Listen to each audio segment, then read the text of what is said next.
thanks to everybody who showed up for the party last night.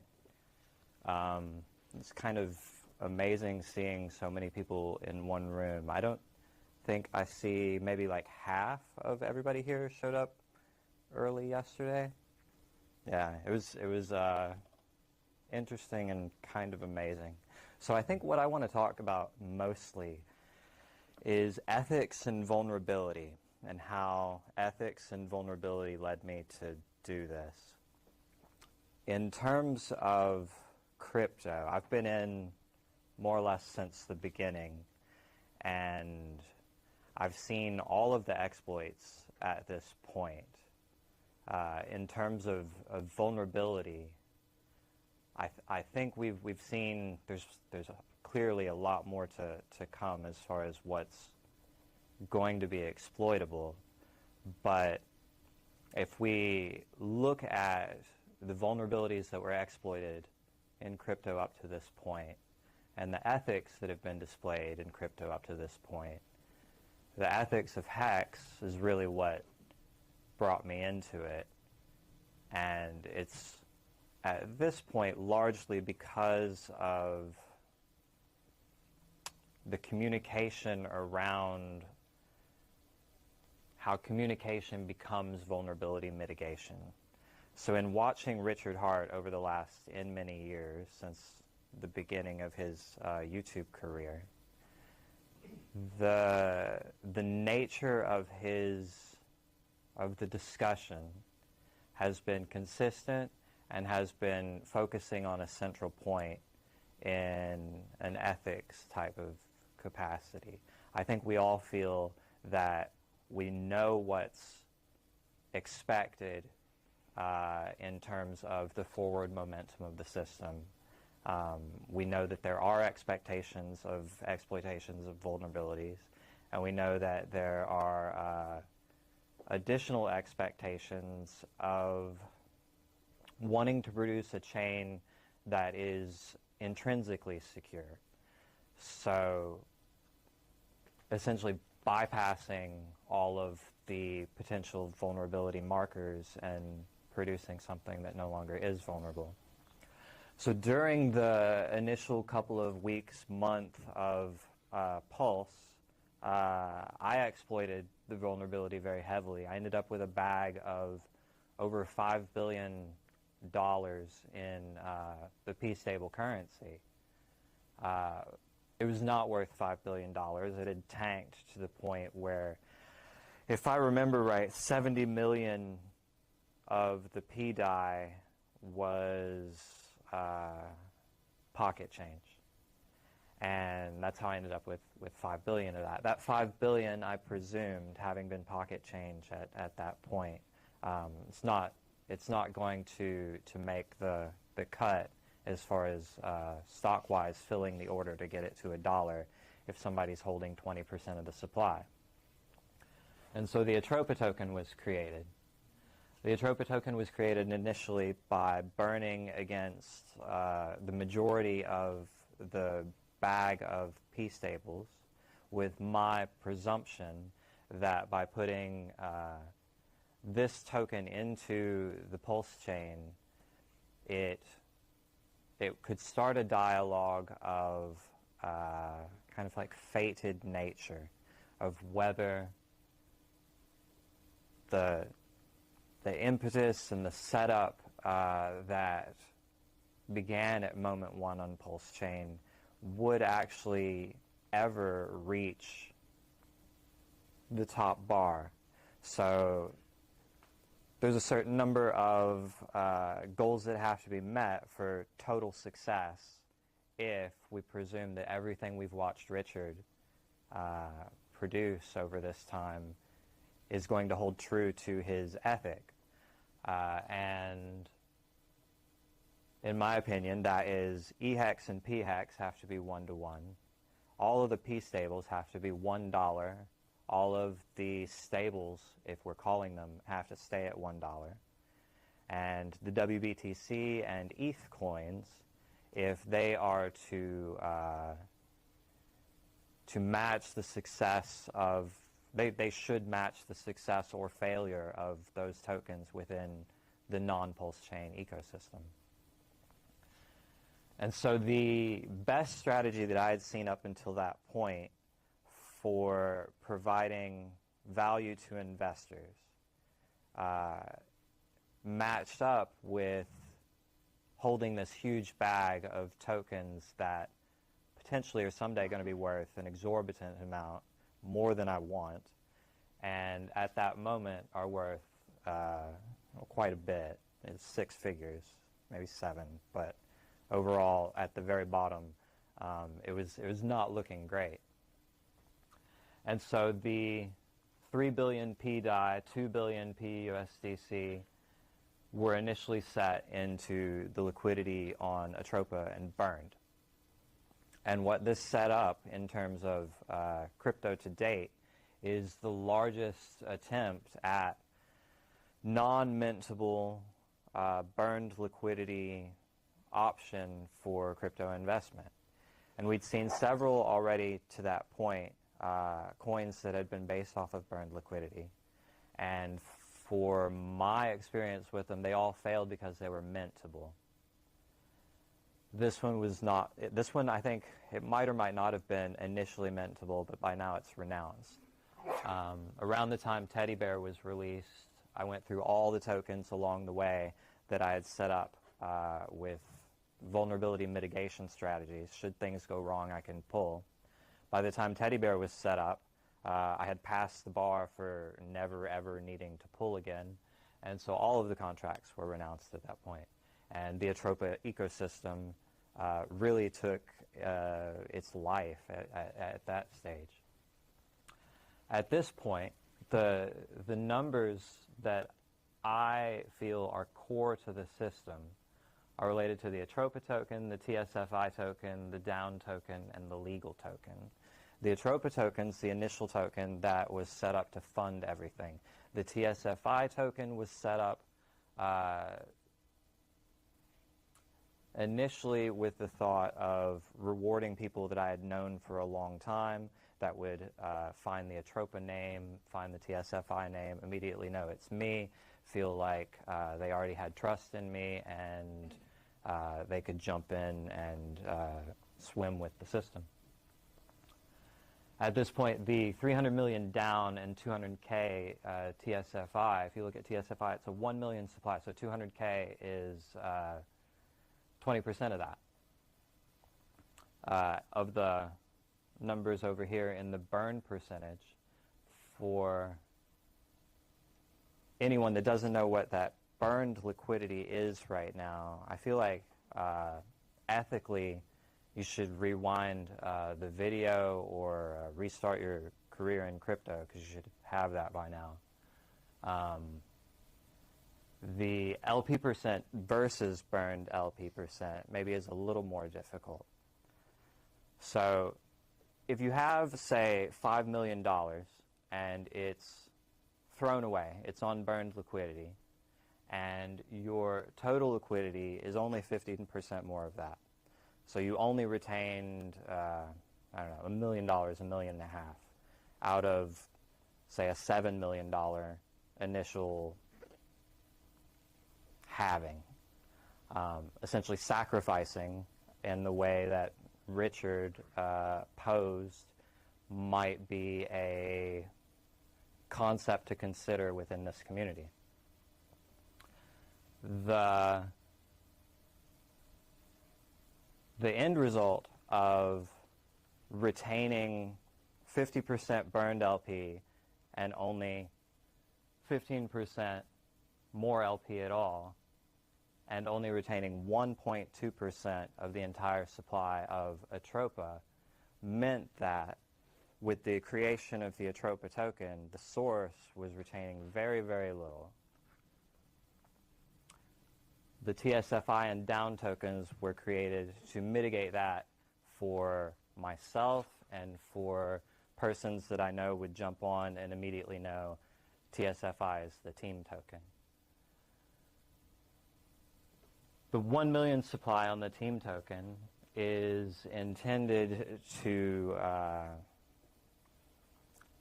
to exploit that, the lower supply is going to lead to number go up earlier, whereas a 1 billion supply, which is on some of these others, is going to take quite a bit longer, especially if you have this huge, at this point, I don't know the numbers today, but I'm looking more or less at a $40 million burned LP on Atropa alone.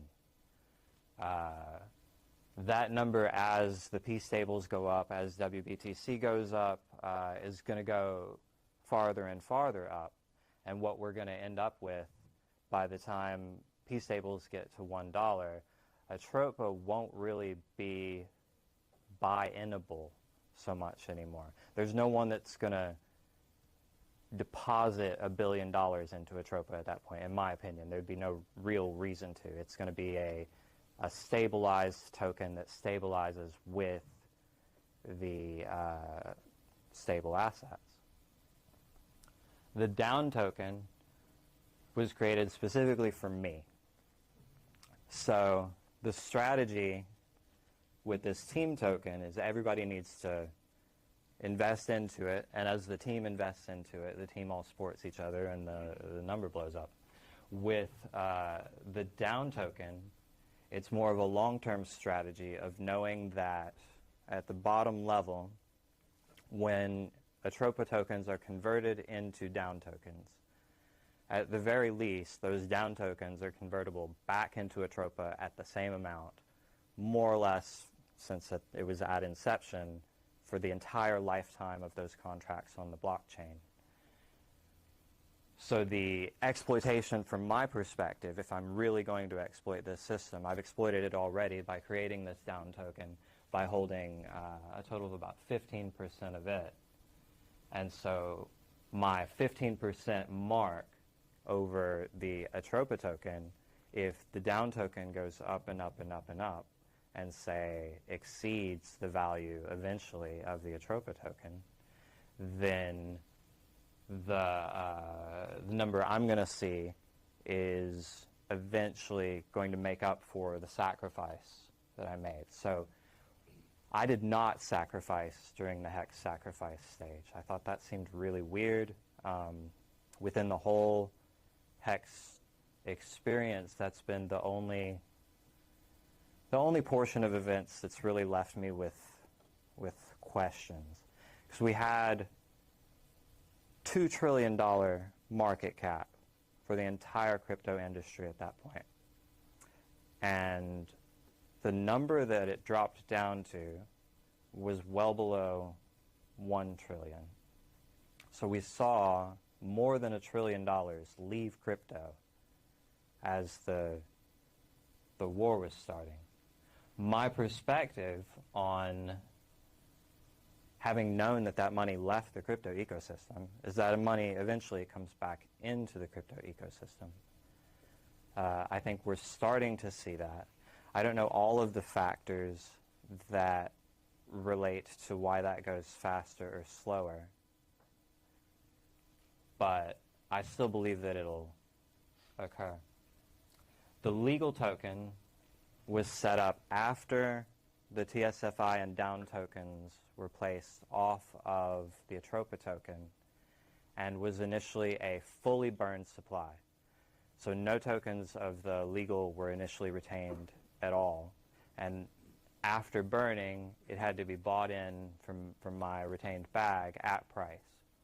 So the legal token was actually the first token in the system that, in my opinion, if I'm judging legal fairness, it's the first token that is truly fair in terms of its deployment. It's not necessarily the token that's going to return the most profit for anybody, but I wanted to seal off the financial input part of the ecosystem from anything else further that would be developed. At the time I released the legal token, I wasn't entirely sure, beyond it being legally fair, if there was any more ecosystem to produce after that. But what we ended up with was all of these, if I summarize the entire ecosystem into, what is that, 1, 2, 3, 4, 5, 6, 7 tokens. And so these 7 tokens represent the 1-year effort beyond the initial release of the Atropa token for everything that's been released in the ecosystem at all, which is over 100 tokens at this point, if we count the 666 tokens, and is, I think, around 50 tokens if we don't count those. To go through these in order, which is why I put them up here in order, what I wanted to talk about most in terms of ethics and vulnerability is the stay token, how it was released, how the IRC channel discussion, one-way discussion, led to the culminating event of where I could declare withinness of legal proceedings. So the stay of proceedings token represents literally a stay of proceedings token. So if that token was placed into the ecosystem and the cryptocurrency markets properly at that time with the discussion within the IRC channel, the idea was at that moment it literally opened a legal stay of proceedings where there are expectations, there are ethics, and there are known vulnerabilities. And the idea is, as long as that token stays in the ecosystem, that the stay of proceedings continues, and that I, at least, stay within it. So far, I haven't been able to, within my mindset of what all that means, bring anyone else into this forward momentum that, because it's so well defined, becomes effortless from my perspective. And that was overall the goal of putting that token out there, of establishing it the way it is. The stay token, the independence token, and the BFF token that you see down here, they're designed in a way different from anything else that we've ever seen in crypto before, and we haven't seen them function yet. So my theory is if you have the widest distribution possible of the asset, that all of the transaction-based activities that occur on that asset, once it's as widely distributed as possible, end up having the most effect on price, but in a specifically non-vulnerable way, because a bottom line's been established where everybody got the tokens and nobody's really at a point to sell out if it's launched correctly with this huge set of LP around it. So having 3 of these tokens, the independence token is more or less the last token of the ecosystem overall. The new code base, which I won't go into today, is going to take on a new life of its own as a secondary ecosystem to the Atropa ecosystem. The release of the independence token is supposed to mostly signify that everything's in place now, that the surprises should all be covered, the exploitations potential should all already be covered within our chat log on IRC. I don't know how many copies we have of it. Is anybody keeping a copy of the chat log? We have 2, 3 at least. So that's excellent. The purpose of the chat log is 100% accountability. Moment to moment, in relation to the stay of proceedings, in relation to the independence that should be grantable if all of the statements are factual and all of the evidence is true. The independence of investing into this system should be such, and I think that we have literally shown 100% of everybody that's gotten into the system is in a profit place at this point. We don't have anybody at a loss, as far as I know. That's the hardest thing that's been done in crypto to date, also as far as I know. The teddy bear token represents, to me, the meme of what all that means.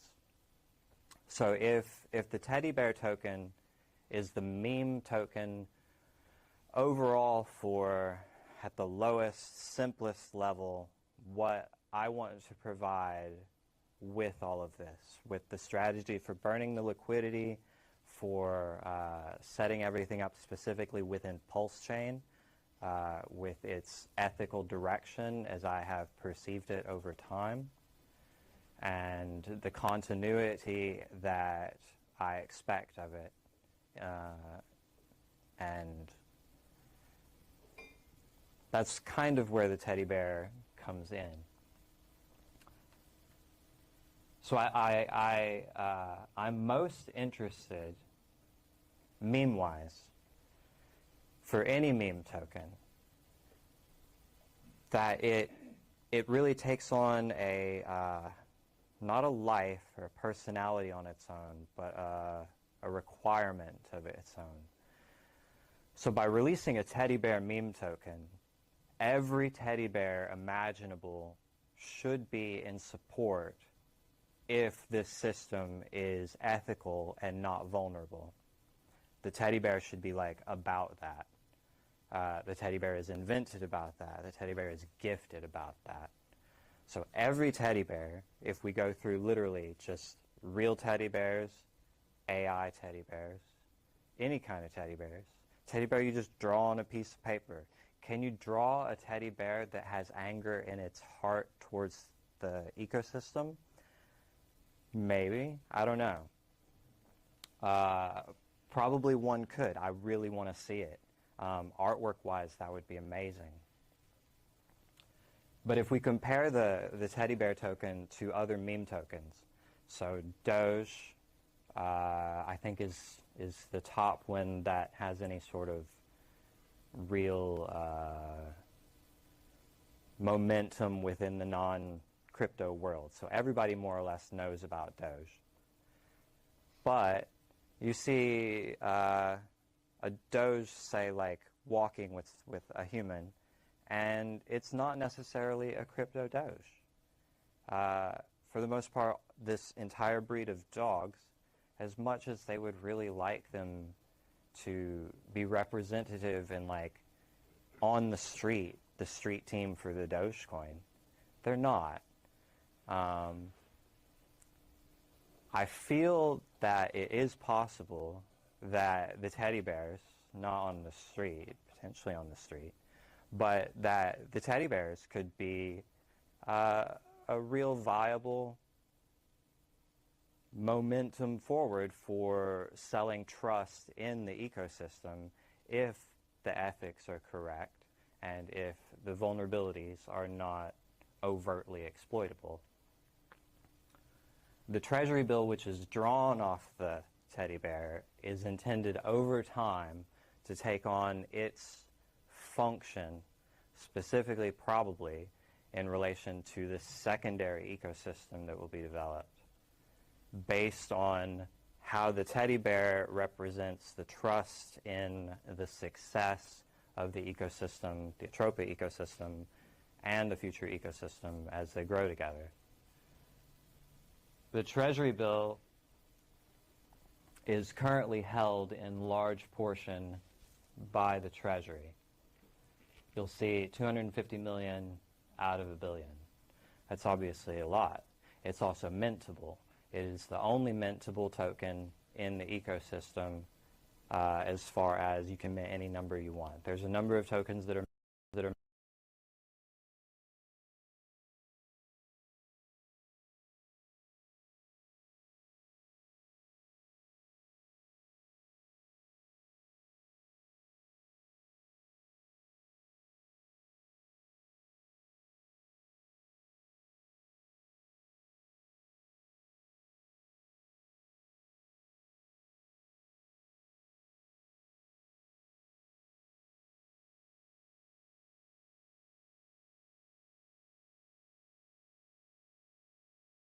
regardless of the fact that the initial buy-ins, I think, were in the 2-digit range, like $30. My hope was everyone would buy these tokens, however many they wanted. There are only 777. And we would all just hold until the token got to 8K. And then whoever wanted to sell their token for 8K could do that as long as it didn't drop below 8K. I think what we saw as people bought in was the same thing that happened to me with the holding of the huge supply of pDAI and USDC and all the P stables. You just know if you're holding that much, there's a different reality to how the token's going to behave, because you're more a part of it maybe than you jumped in too soon. You knew it was profitable, and in the end, you don't really want that much profit.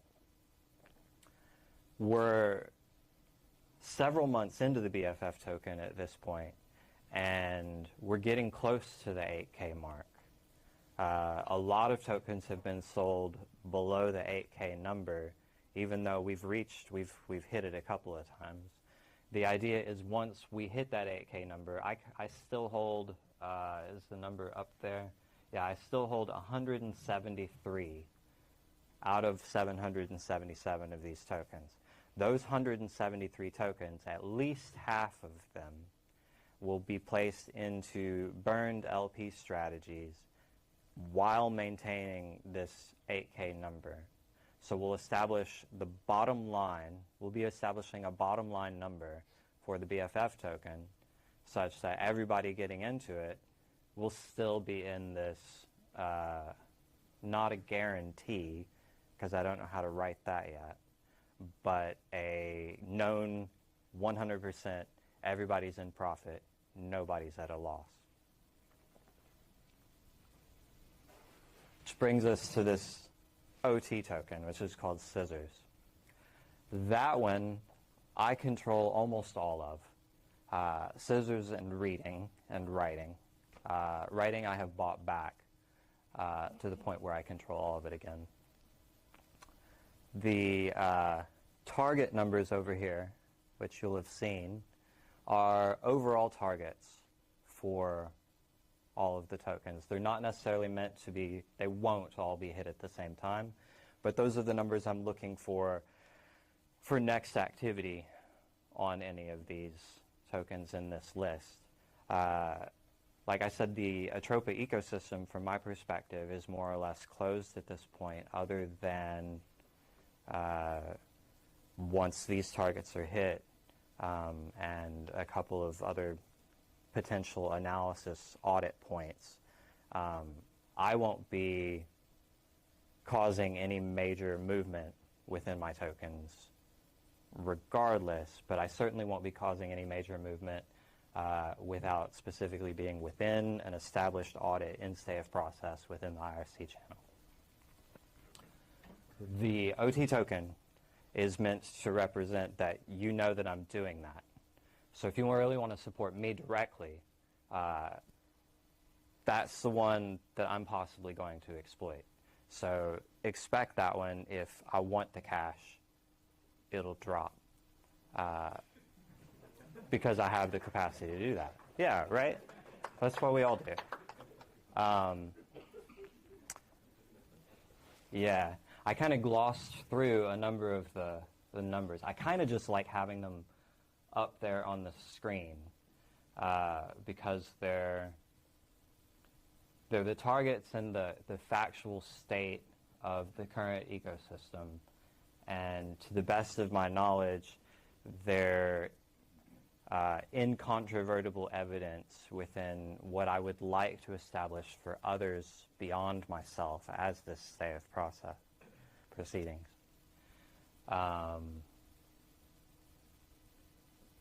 Yeah. So I went through that a little bit quick. Like I said, the party last night was pretty great. I did not sleep. Yeah. We have time for questions anyway. So I guess, so the last one is the writing token. That language is from the Maldives. The spoken version of that language was originally called Gilbertese. We have a HAR token. It's an upside down R. They're the family that created it, the writing system. Do you have specific questions about it? Yeah, so we're going to open up the questions to the audience. Yeah, I think that'd be good. If you have a question, there will be a lot. Just kind of raise your hand and then stand when we point to you.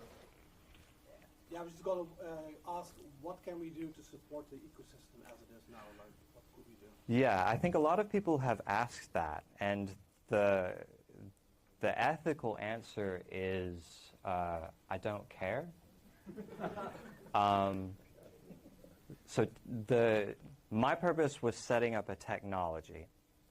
So if the technology is valuable, you can either emulate it or you can use it. The Atropa ecosystem, in terms of what can you do the most for it, is really emulate it. It's make your own. It's take your bag of WBTC and burn it against your own token while retaining some portion of the supply, and extend your token by continuing to burn portions and retaining portions of the supply. I think communicating how I arrive at the numbers that I like to someone else is difficult. So for example, if I have a bag of however many WBTC, which right now is in the $200 range, we're seeing the real BTC will soon be over 100K. I feel there's really no stopping it. As that real BTC number goes up, the PulseChain local BTC version, if we're meeting our metrics, there's no reason that that large overflow of BTC profit doesn't come in to bring this tiny little PulseChain BTC token way up. And so if you're burning specifically off of a token like that you know if all our metrics hit and the system is successful, then your token that's tied to it is going to be successful automatically just by the technology that the tokens it's tied to go up. I think in terms of what you can do the most, what I have done the most for myself in terms of this is that strategy exactly. And so that's what I would recommend. Next question. And if you could do me a favor just to respect our live stream audience, after they ask, if you could repeat the question in the microphone, okay. That'd be great. All right. Who's that? I was wondering if you had any intel or like thoughts on the Mantisa token and maybe the Lilies aspect, and what's your goals and around that? Okay, so the question is about the Mantissa and the Lilies token. So that portion, the ecosystem is divided into the Atropa token and the tokens that are close to it, which are the finance tokens. The Mantissa and Lilies token, which are sort of the institutionally minded tokens. The 666 tokens, which are the discard, I don't necessarily want to deal with them, but they might come back later tokens. The teddy bear token is meant to be the public-facing portion of the ecosystem, and everything that's close to Buckingham is supposed to be the private portion of the ecosystem. You'll notice that all the tokens that are close to the Buckingham token, they don't have a lot of value at the moment. They don't have a lot of LP that's expected to go up significantly.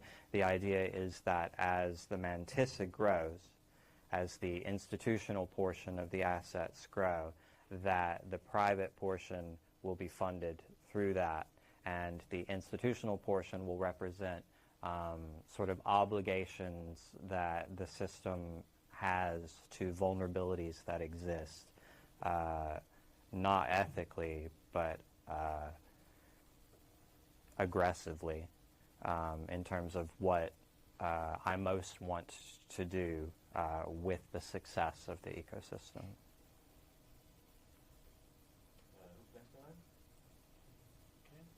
What about, what's the position of Greenland then? Right. The position of Greenland is within the institutional portion. I visited Greenland, and it was pretty great. I didn't communicate a whole lot of crypto-related information, but in terms of the communities that I most want to serve, it's essentially, you can see that's represented within the tokens that have gone into the institutional portion of the system. The Greenland token, the Lilies token, which is about Central Asia, and the Mantissa token, which is about my own family line. Oh. You were next? No? Then please you. Okay. Can you please repeat again the question? Sorry, Maria.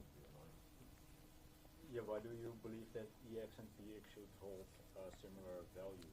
So EHEX and PHEX holding similar value is related to my personal vision of what is the success metric for Pulse. So if HEX is a continuance asset, if there is a 5555 out there, then HEX needs to make it to 5555. I feel like, especially everyone that sacrificed, really feels like that number, we need to get there. The EHEX versus PHEX version, so world's largest airdrop, right? If the world's largest airdrop means giving the tokens you had before on the old system on the new system, but your old tokens aren't worth anything, and the old tokens are on a system that uses a ton of gas, and the new system doesn't use any gas, then that's one success. But overall, if the Ethereum hex, which was propositioned for a 5555, if it's just decided it's not going to make it, then I feel the whole PulseChain won't make it. The understanding that I have between the community, between all of this new AI stuff, and the continuity that we retain is that that mark is still there. That mark is still there for Ethereum. That mark is more there for the Pulse side because of the low gas fees. But specifically, if we get staking of the EHEX on the Pulse side, which is one thing that I'm waiting for to know that Ethereum is approved to not fail. If Ethereum fails and EHEX fails, that's fine, because that whole system can go at that point. It's not Hex that failed, it's Ethereum that failed, if it doesn't make it. But if Ethereum makes it, then Hex on Ethereum needs to make that 5555, or Richard's lost. And I don't think any of us want to see Richard's lost. Right? Yeah. Right.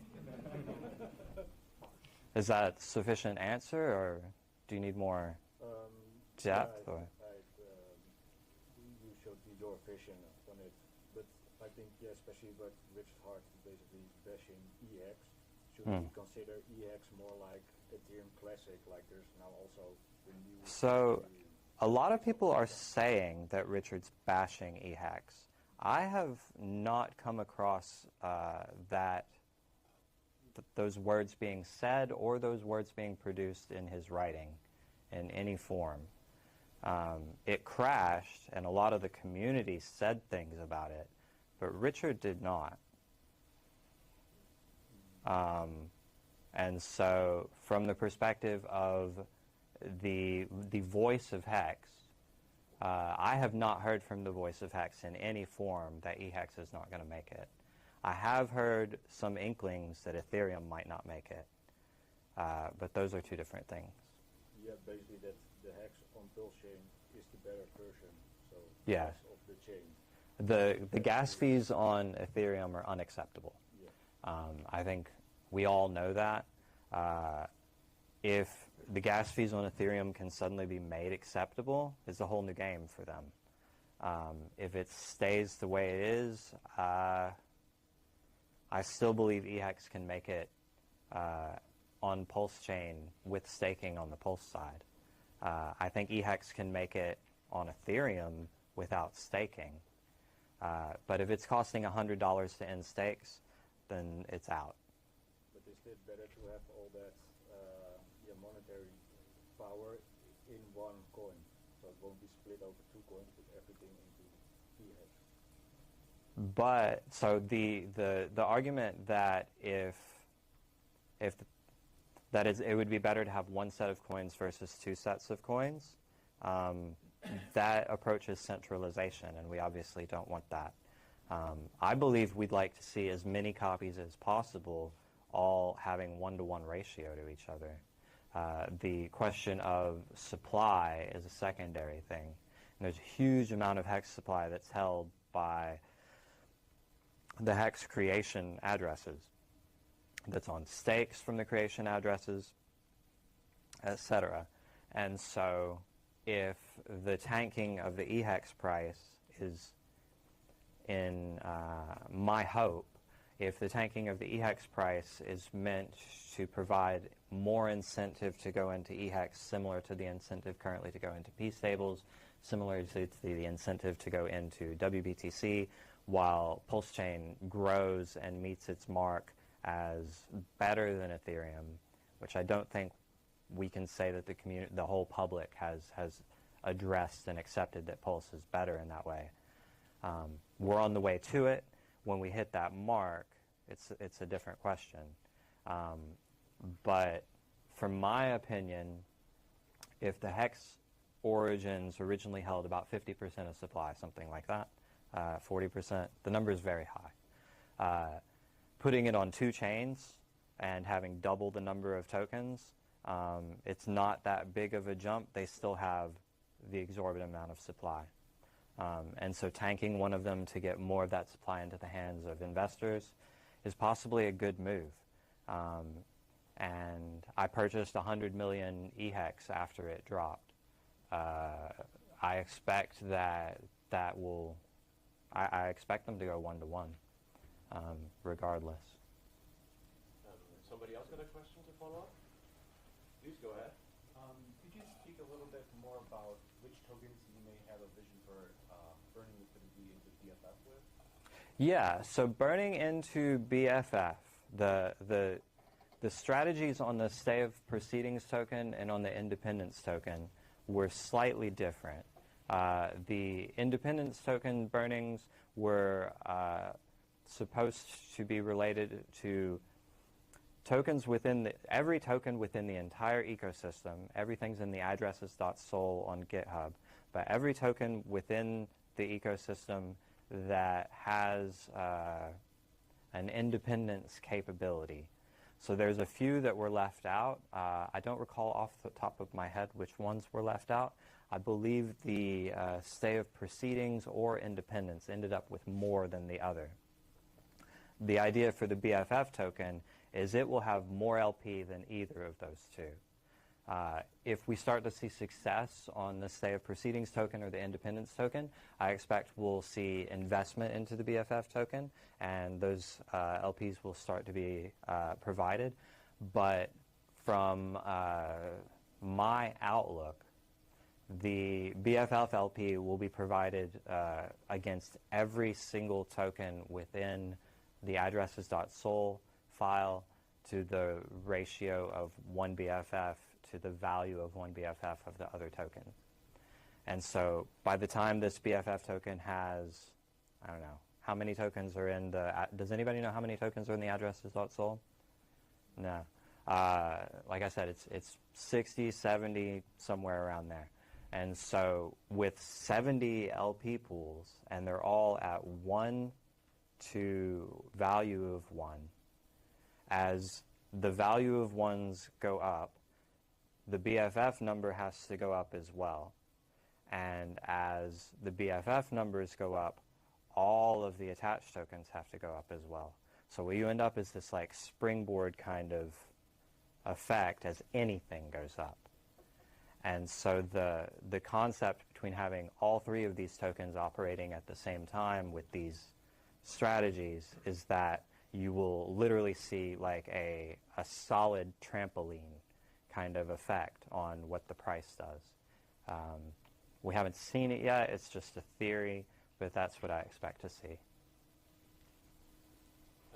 In the back. Yeah, I'm seeing that in the Atropa new contracts, Telegram group, still creating more tokens. What is the meaning of creating more tokens? Is it still about finding vulnerability within different contracts, or is just for fun? So the new tokens that are being created at this point are part of the cryptography work that I have been doing for the majority of the last portion of my career, totally unrelated to crypto. So I've ported that code into Solidity, and it's now a minimal, I'd like to say it's a life form. I don't know if I can quite say that yet because it doesn't have internal process. But it's a solid shape mathematically that can connect to other solid shapes of its own type, and it can generate random, potentially truly random numbers, which the majority of mathematics says is impossible and undefined. I'm arguing that we have truly random numbers currently being generated within this new token source code, that the math specifically supports those numbers as truly random. So that alone is potentially a huge value, because in computing we've never had that before. We've never had a truly random number generator. Nobody can even tell you what that is. So if suddenly there is one, then people are bound to care about it because they care if that exists or it doesn't. And so as it gets tested, we'll see either it's supported as yes it is, or it's discarded potentially. Yeah. But isn't that the same as a CryptoKitty? I don't know about CryptoKitties. So it's not an NFT. The concept on these is not an NFT, and the concept is not fully drawn out yet. There's a token called Affection, which is designed to sort of project within the community as it's already established whether and how to move forward. So I'm kind of reading on it's neither ethics nor vulnerability at that point, but technology-wise, is each next step that I'm potentially about to provide an additional utility within the programming nature of blockchain itself. The new tokens that are being released, they're not having any LP put on them whatsoever. They're not having any value attached to them whatsoever initially. To create them, they're minted over time based on the use of the functions within the token. I think the Affection token, probably by today, we're almost close to 500,000. I really don't know, but I'm guessing on that number. Out of that 500,000 tokens, the only way to buy into the Affection token is to burn math tokens.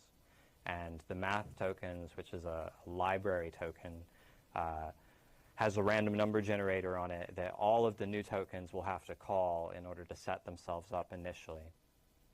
Yeah, so the math token is only mintable to the end user as it accrues supply on the token from its functions being used. Those are otherwise burned tokens, but by burning p-stables, you can pull one of those out to yourself, yeah, or pull any number. It's not a one-to-one at this point on that. Just calling out the numbers that are in the pioneer contract, so they can react on the same functionality that the contract has. The primary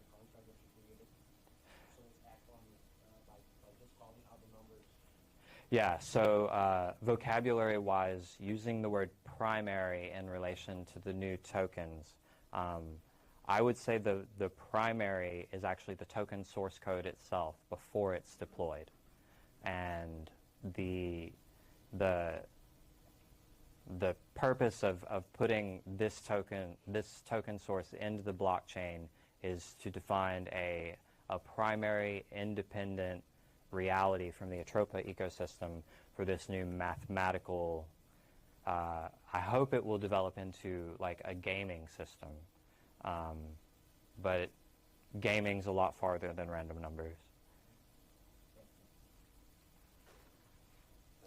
In the front. Yeah, I was going to ask you on your timeline on the game and how you plan on implementing the Timeline on a playable game using this brand new source code that has, I think, 3 tokens so far. I don't entirely know. I've run into a stack size issue already once. I'm presuming that's going to end up being a pitfall. It may break the whole thing and there's no way to get it where I want it to go. If there's not a stack size problem, judging by my general development speed, I'm looking at like 2 years maximum. And so the gaming functionality that I hope to deliver within 2 years is going to be similar to any text-based MUD. With this layer 2 client that's going to operate off of emit messages from token contract function calls, anything could really happen. So there's a lot of pieces that are open to change.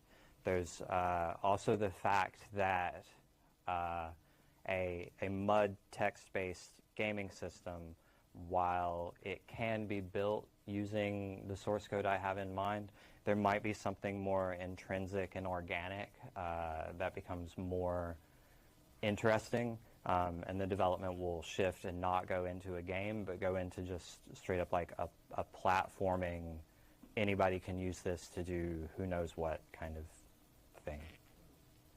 Yeah. Please?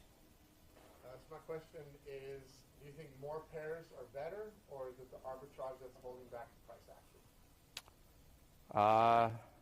More pairs being better versus arbitrage in terms of what? The holdback of the price action, being that there's a lot of pairs out there. For a system or for one token? For one token. Okay, so for one token, I believe that the most positive price action that you can see in relation to one token placed on one exchange with only LP to regulate its price up, price down, is having a huge amount of LP with low supply in all of them. And the reason being because if you use the auto router, it's not that good yet. And so with the auto router especially not being amazing, it's going to end up causing individual tokens, if there's a huge number of LPs, individual tokens that are used during the buy-in. Say you're buying in only from Pulse. So the buy-in from Pulse to this token that has a huge number of LPs, it's going to go through a more or less statefully random selection of the LPs available when you're buying it. And so the individual stateful random selection, as you buy in, those numbers, because the LP is low on them, the number has to go up more. And so we'll see volatility in price, but without that volatility of price being beneficial only to one holder, which is what we see a lot in crypto. Yeah. Here in the front. We're talking about a secondary ecosystem. What's the purpose of that one? It's to explore development patterns. So I'm not I'm not intending for any huge profit potential out of it immediately.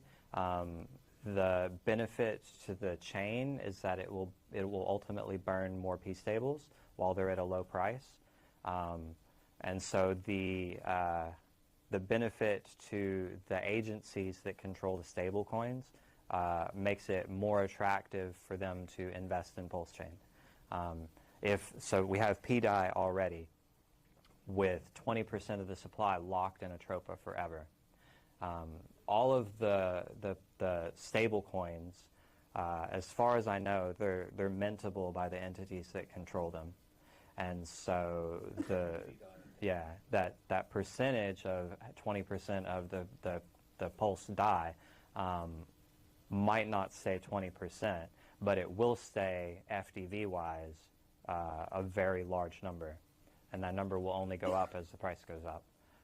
And so in the end, I think this throws kind of a monkey wrench at DAI, at any of them.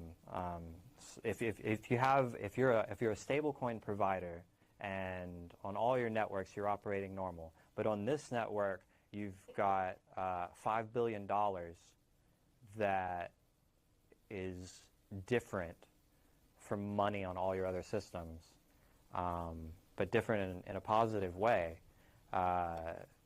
There's decisions and dialogues and activities that have to occur from the stablecoin controlling entity that I believe will end up influencing positively with what we're developing. Second question is, choosing the PulseChain, is that because of the ethics which are hard in combination with the low gas prices, or were there other reasons beyond why you choose to do this on PulseChain? Ultimately, my choice in PulseChain was trust related to the fact that I had already profited so much from Hex. And so by committing this burning strategy and literally throwing away 2/3 of my bag for a longer-term profit, having not participated in the sacrifice, I felt like it was my way of doing that my way, and I had like control over every aspect of it.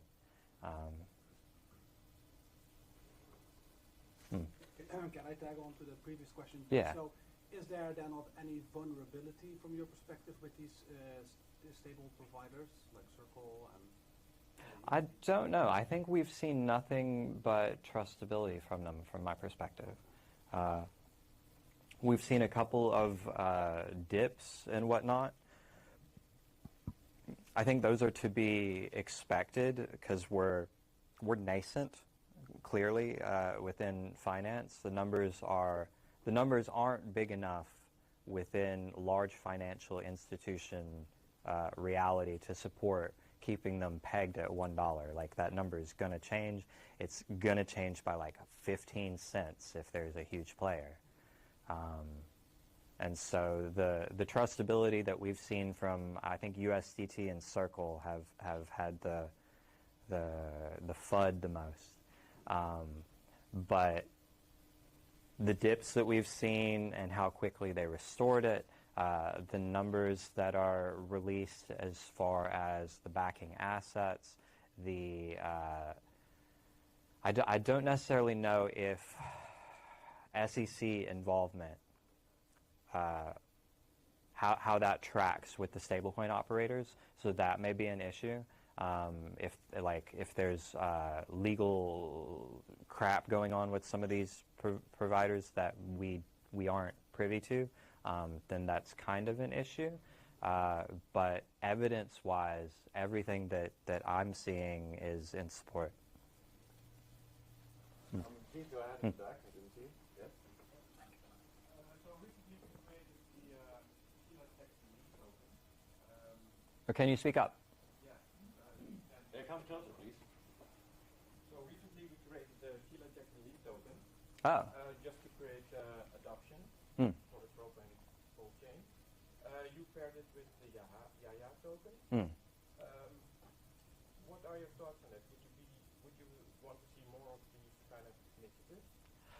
I'm not sure. So my reason for bringing American Representative Sheila Jackson Lee into the discussion and ongoing dialogue that I have is mostly related to the fact that she's a threat to me. She's a threat to my entire race of people, as far as us not being recognized as a race of people. The Mantissa token I would like to point out as what the fuck Sheila Jackson Lee, because that's her. The reason that can't be attached to me is her party that's driving a bus to run all wells down. So in terms of any natural involvement of that token, I'm not opposed to it. Anything's possible. Since I started complaining, I feel like there's been a lot of positive change from that part, but she's still a vilely angry woman. And I would like to see that change more than any involvement with any tokens that are related to cementing evidence related to her character. Yeah. We also recently created the Ruffle token, which is paired with, or it's paying dividends in LOL token. Can you please share some thoughts on that, on the LOL token? So the LOL token also uses the DeFi language of the Maldives. The shape is like that, and it represents like the now. So when I speak or when I motion in any way, there's a certain number of events that I'm either privy to of myself or I'm giving away to possession in terms of why Maldives writes that way. As far as another token offering it as rewards, if it improves the interest in what that concept is, I'm all for it. I could support it more if I see that. All right. So basically, in a sense, you would really want to see more of this just to increase adoption. Honestly, so I've said this a couple of times. The purpose of the Atropa ecosystem and of this new ecosystem are technology. So by the time the token's released, I'm more or less already planning-wise complete on it. Like, I'm done. Any additional additions of functionality, if they make the circuit-like contractual nature of these connected contracts, if it makes it more real, then that's like a huge positive. And if it brings more people into feeling like, in terms of this DeFi character, that they can stay in proceedings with this forward momentum, what I would like to be community forward momentum, like that's pretty awesome. I don't know how we can get there.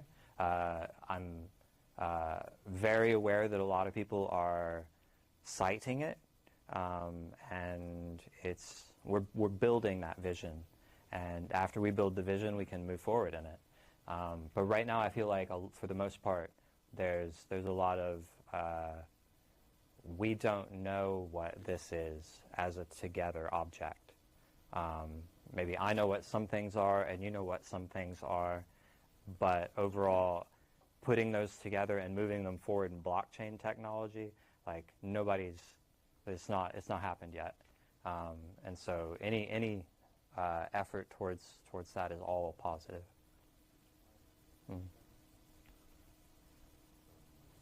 Good enough. Do you have another question in the middle, please?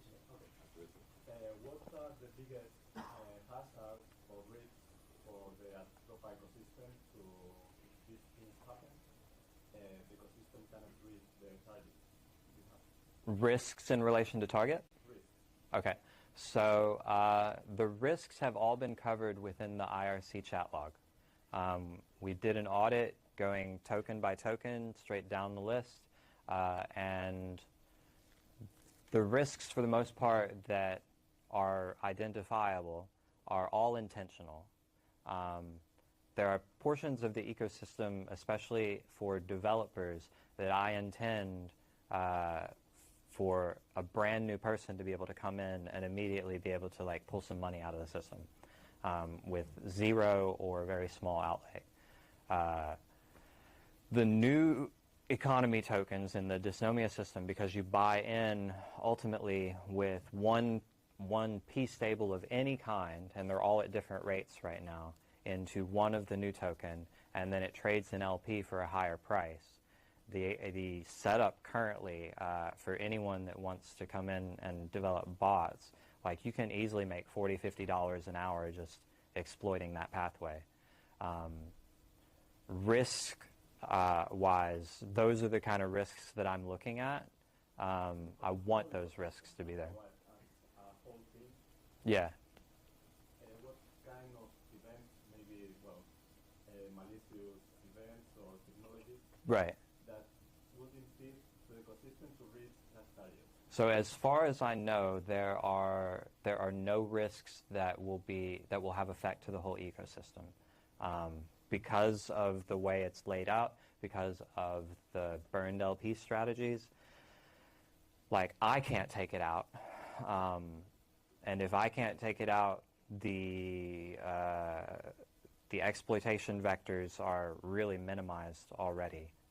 Because 99.9% of the exploitations we see are from the inside. The exploitations from the outside, if we can identify what all of them are and put them into place to maybe encourage the like pen testing sort of stuff, I feel it's all a positive, but there's no way for that stuff to take out the ecosystem. The goals are fixed to the P stable price for the most part, and secondarily to the WBTC price. And beyond that, on tokens like Teddy Bear, it could succeed as a mem, even if P stables fail and Atropa fails. But at that point, we're looking at a loss for PulseChain, I feel like. One of the success metrics you spoke about for PulseChain is that basically the PRC20 should be valuable, because otherwise the narrative of the world's largest airdrop doesn't really fit. So would you then say that all PRC20s should reach parity with the ERC20s? I would disagree that all PRC20s should reach parity with ERC20s, because there's a controller for each of these tokens. And so if the controller is a part of PulseChain, then they should at least consider having one-to-one.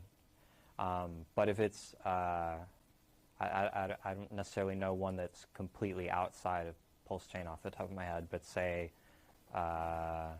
token whatever is on Ethereum and they have profit going and they don't give a fuck about us, there's no reason for that to ever reach one-to-one. There's no reason for their token on PulseChain to ever have value at all. Here in the back, please, again.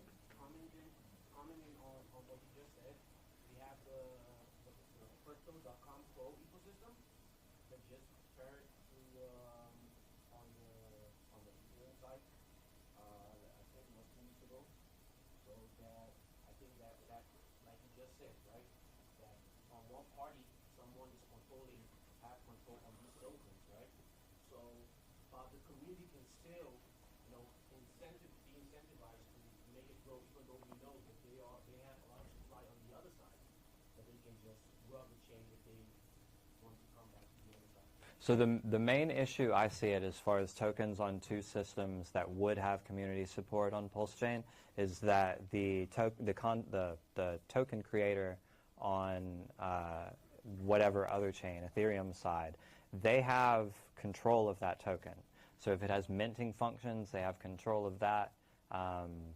etc. So by the time it becomes a PRC on PulseChain, if the community goes to support it and they decide they don't like PulseChain, that token creator, they could mint and just rug pull for the token on PulseChain. I don't think it's, I don't know if we've seen that yet from anyone, but I would expect it if there was a community-only upward momentum on some price of some asset that otherwise is not in focus by the development team. Is there then a way to renounce that contract and make it community-wise buzz? I mean, like, I don't think there's any ethical way to do it. You can't renounce someone else's contract even if you own the network. Please. What if you and the team were to fall apart, or if something happens to one of you, or team, will it fail, or is this self-sustaining? Like I said, this is self-sustaining. Okay. So if I fall off the map and there's no further activity from the source or treasury address, there's just no further activity from the source or treasury address. It'll go on and on. Also a bigger purpose why you set up this ecosystem. So the original purpose, like I said, was necessity. Like I had this huge bag of an order that won't be filled. And so by burning it, it provided an incentive for those token owners to fill the order. Because if they're going to fill it anyway, if no one's exploiting it, and now I can take this exploit and make it secondary to where there's no rug pull on them, essentially. I didn't become like an owner of the token. I became a partner of the token that way. So that was, let's say, saving your decision. Yeah. Was the first reason. Right. But doing that, going into what you're doing now, did that create another purpose then?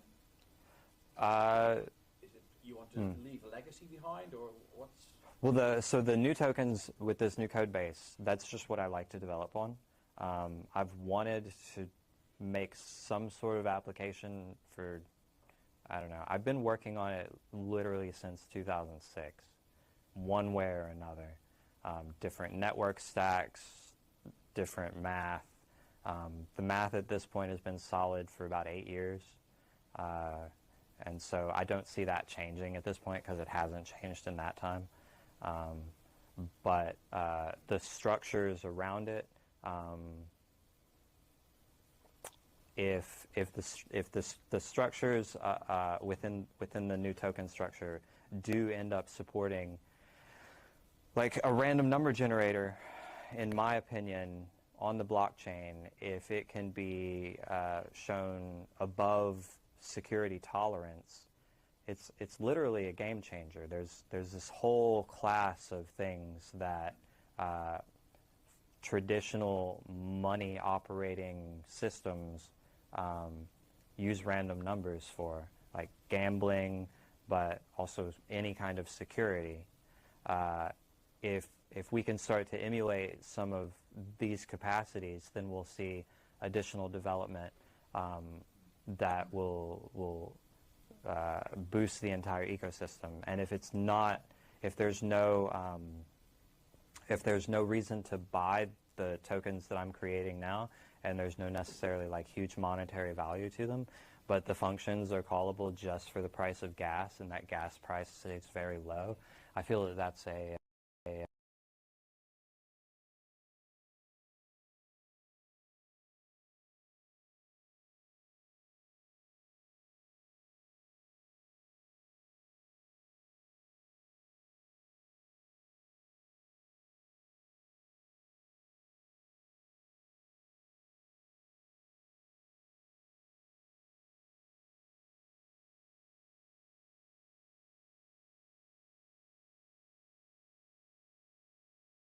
and you can know them. Like you can the source, the entire stateful nature of the random number generator is available. So there's an argument that bots or whatnot, having a known list of numbers, if you're doing like a gambling operation, that the bots are just able to attack it. Once you have a whole bunch of random number generators, and it's defeatable.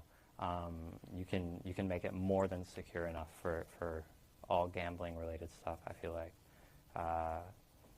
And in my opinion, if we get the user that wants to come in and just like hit buttons all day, like that's where the money's going to be, in my opinion, because you get the word of mouth advertising, you get the viral reality of this like traffic that's going on, and then you get the rewards that the player has as their. In that case, would gambling be part of the gaming? I don't intend to develop anything specifically like that, but especially if there's a player character oriented gaming nature that gets added into the blockchain, then somebody's going to develop that and it's going to be included. Yeah. Okay, so we've seen increases in DEX transactions, so that looks good. We've seen also top 10 were in TVL, but we're not seeing price reflection. And so now we're like 2 years for Pulse and 1 year now plus for PulseX. We got a lot of people that are like holding back and like, okay, what your emotional side taking? I want your expert opinion. What encourages you on the expert side of you that says, okay, this is what's coming down the pipe and this is what I'm excited about, taking out your emotions? I feel like in terms of what excites me as an expert in relation to like what's next, I've at this point positioned myself like way ahead of the field. And so it's mostly a matter of whether anything's catching up or not, and seeing community interest, seeing huge amount of traffic in the estimations I had, huge amount of traffic on the use of these new functions that are available. I'm just going to be watching that, and as any of that achieves a level of success, I'll have something to reflect against, and we'll build together. Further questions? Come on. Right. Yeah, one more. So, in terms of the stables, then, so I think most people can now see that how we can get them to peg eventually, right? But I think that some people still have the fear that we can't keep the peg because there might be a sell-off because people will take profit, let's say. So how do you envision that? Is it like a bit like what you have with your BFF tokens? Exactly. I entirely view the Pulse stable coins exactly like the BFF token. On one hand, say we had say the foundation behind DAI just wanted to give money away. They would be waiting for a certain number of certain level holdings and then would just pump the value. And we would see it tank, and we would see them pump, and et cetera, and it would eventually stable out at whatever number they wanted to pump it to, assuming they had unlimited capital. So the expectation that the P-stables will reach $1, if we look at the top holders on any of the P-stables, nobody has that large of a bag like above me. And so if I'm maintaining the top holding position and I can be a reference point, like I can have a perspective on whether I still think it's going to get there or not. And from my holdings, I feel like it should still get there. That I've made a value case by all the burning for the holdings that I maintain. I think I still have 100 million USDT, for example. I think that's currently like 250K. I don't know the number. So 250K to 100 million, that's a big jump. But we've already seen with Hex that happened, and we've already seen with Bitcoin that happened. We've already seen with Ethereum that happened. So with Pulse, having a goal of not having exorbitant gas prices, my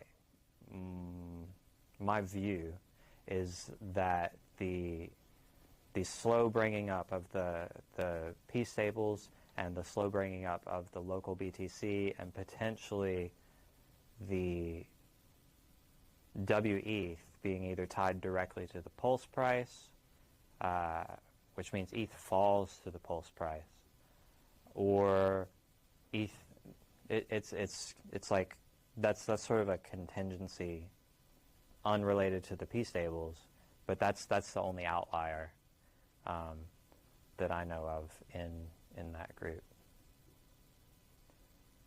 Final question? Anyone? Have you ever talked to Richard Hart in person, in writing, on the phone? Gotcha. Then, if yes, about what? So I have not talked to Richard Hart. I have expressed recently on IRC that I think he might be an AI. With all this chat GPT stuff and whatnot going on. I have also talked to a number of people that say they have met him. But with AI the way it is very recently, it makes sense to me with the early failures and the early difficulties that we saw in crypto adoption, as far as having any individual out front that's going to say, invest in this, it might have been too difficult to get a human to take that position, and so an AI was created. If Richard Hart is AI, I'm also certain Vitalik Buterin is AI. If anybody has truly met them in person, then they know that's not true. So if we weigh might or might not have a truly random number generator against might or might not Vitalik Buterin and Richard Hart are AI, then you get a perspective of like where I really am as a developer. Yeah. Assuming he's not AI, would you consider meeting him or Oh, absolutely. Yeah, I think he's great, either way. So yeah, that's another thing. So I've followed very closely. I've participated as an auditor in a Scientology context for the Richard Hart. And he's met my marks. Like when I say like ethically and trust-wise, like I'm on board and it's good. It's even if it is AI. And so from my perspective, the vulnerability of Vitalik Buterin and Richard Hart actually being AI, it's been more than covered that it's fine if they are. Yeah. In the back. Can you speak without prejudice to the communities? Where do we stand as a community compared to the others? I don't know that much about other crypto communities. If I am to speak in relation to the attendance to the party last night, they can't. We're better.